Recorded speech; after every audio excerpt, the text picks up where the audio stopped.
Clip number 419، اس clip میں آپ سورہ انفال کی آیت نمبر 69 سے 71 تک کی تلاوت، ترجمہ اور تفسیر قرآن صراط الجنان سماعت فرمائیں گے۔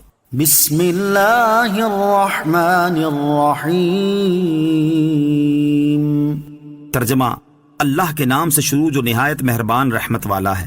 فَكُلُوا مِمَّا غَنِمْتُمْ حَلَالًا طَيِّبًا وَاتَّقُوا اللَّهَ إِنَّ اللَّهَ غَفُورٌ رَحِيمٌ۔ ترجمہ، تو اس سے کھاؤ جو حلال پاکیزہ غنیمت تمہیں ملی ہے، اور اللہ سے ڈرتے رہو، بے شک اللہ بخشنے والا مہربان ہے۔ فَكُلُوا مِمَّا غَنِمْتُمْ حَلَالًا طَيِّبًا، تو اس سے کھاؤ جو حلال پاکیزہ غنیمت تمہیں ملی ہے۔ جب اوپر کی آیت نازل ہوئی تو نبی کریم علیہ الصلوۃ والسلام کے صحابہ نے جو فدیے لیے تھے ان سے ہاتھ روک لیے۔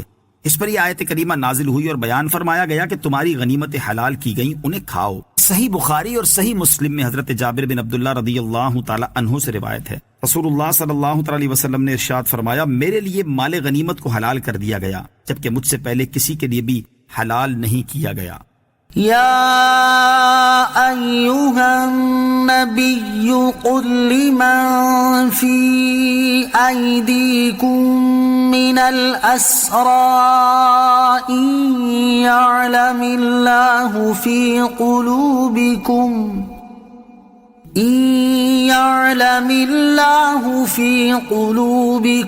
خیرا يؤتكم خيرا مما أخذ منكم ويغفر لكم والله غفور رحيم۔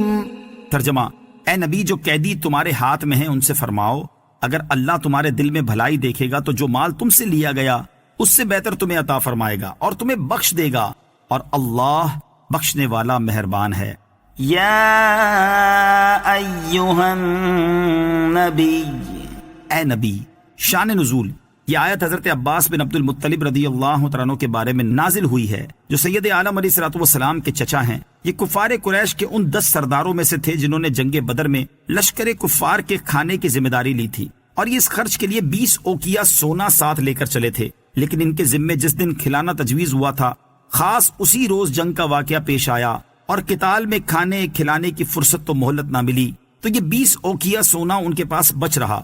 جب وہ گرفتار ہوئے اور یہ سونا ان سے لے لیا گیا تو انہوں نے درخواست کی کہ یہ سونا ان کے فدیے میں شمار کر لیا جائے، مگر رسول کریم علیہ الصلوۃ والسلام نے انکار کرتے ہوئے ارشاد فرمایا کہ جو چیز ہماری مخالفت میں صرف کرنے کے لیے لائے تھے وہ نہ چھوڑی جائے گی۔ اور حضرت عباس رضی اللہ تعالیٰ عنہ پر ان کے دونوں بھتیجوں عقیل بن ابی طالب اور نوفل بن حارث کے فدیے کا بار بھی ڈالا گیا، تو حضرت عباس رضی اللہ تعالیٰ عنہ نے عرض کیا، یا محمد صلی اللہ تعالیٰ علیہ وسلم، تم مجھے اس حال میں چھوڑو گے کہ میں باقی عمر قریش سے مانگ مانگ کر بسر کیا کروں؟ تو حضور اکرم علیہ الصلوۃ والسلام نے فرمایا کہ پھر وہ سونا کہاں ہے جس کو تمہارے مکہ مکرمہ سے چلتے وقت تمہاری بیوی ام الفضل نے دفن کیا تھا، اور تم ان سے یہ کہہ کر آئے ہو کہ خبر نہیں ہے مجھے کیا حادثہ پیش آئے، اگر میں جنگ میں کام آ جاؤں تو یہ تیرا ہے، اور عبداللہ اور عبید اللہ کا اور فضل اور قسم کا سب ان کے بیٹے تھے۔ حضرت عباس رضی اللہ تعالیٰ عنہ نے عرض کیا کہ آپ کو کیسے معلوم ہوا؟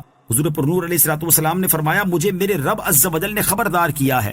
اس پر حضرت عباس رضی اللہ تعالیٰ عنہ نے عرض کیا کہ میں گواہی دیتا ہوں، بے شک آپ سچے ہیں، اور میں گواہی دیتا ہوں کہ اللہ عز و جل کے سوا کوئی معبود نہیں، اور بے شک آپ اس کے بندے اور رسول ہیں۔ میرے اس راز پر اللہ عز و جل کے سوا کوئی مطلع نہ تھا۔ اور حضرت عباس رضی اللہ تعالیٰ عنہ نے اپنے بھتیجوں عقیل اور نوفل کو حکم دیا وہ بھی اسلام لائے۔ یؤتکم خیرا مما اخذ منکم، جو مال تم سے لیا گیا اس سے بہتر تمہیں عطا فرمائے گا۔ جب رسول کریم علیہ الصلوۃ والسلام کے پاس بحرین کا مال آیا جس کی مقدار 80,000 تھی، تو حضور اقدس علیہ الصلوۃ والسلام نے نماز ظہر کے لیے وضو کیا اور نماز سے پہلے ہی کل مال تقسیم کر دیا، اور حضرت عباس رضی اللہ تعالیٰ کو حکم دیا کہ اس میں سے لے لو، تو جتنا ان سے اٹھ سکا انہوں نے لے لیا۔ وہ فرماتے تھے کہ یہ اس سے بہتر ہے کہ جو اللہ عز و جل نے مجھ سے لیا، اور میں اس کی مغفرت کی امید رکھتا ہوں۔ اپنے مال و دولت کا حال بیان کرتے ہوئے حضرت عباس رضی اللہ تعالیٰ عنہ فرماتے ہیں کہ اللہ تعالیٰ نے مجھے 20 اوقیہ سونے کے بدلے 20 غلام عطا کیے، وہ سب کے سب تاجر تھے اور بہت سارا مال کما کر دیتے تھے، اور ان میں سے جو غلام سب سے کم کما کر دیتا تھا اس کی مقدار 20,000 درہم تھی۔ وَإِن يُرِيدُوا خِيَانَتَكَ فَقَدْ خَانُوا اللَّهَ مِن قَبْلُ فَأَمْكَنَ مِنْهُمْ وَاللَّهُ عَلِيمٌ حَكِيمٌ۔ ترجمہ، اور اے حبیب اگر وہ تم سے خیانت کرنا چاہتے ہیں تو بے شک یہ اس سے پہلے اللہ سے خیانت کر چکے ہیں جس پر اس نے انہیں تمہارے قابو میں دے دیا، اور اللہ جاننے والا حکمت والا ہے۔